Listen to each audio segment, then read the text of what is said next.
science lovers, it's Becky with Lab Rat Academy, and we are doing a kidney dissection today. And one of the students said, why is your kidney so colorful? Well, this is a triple injection specimen. That means it has pink latex put into the oxygenated arteries, and they put blue latex into the deoxygenated veins, and they also put in yellow right in there inside the areas where this kidney produces urine.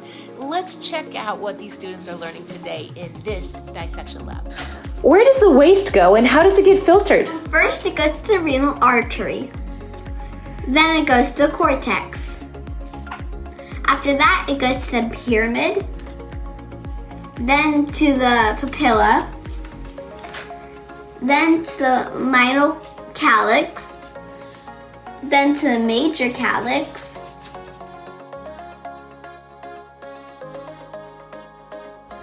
then to the renal pelvis, then to the ureter, then to the bladder. Wow, these kids are so brilliant. I hope you guys have a beautiful day. God bless you. Bye-bye.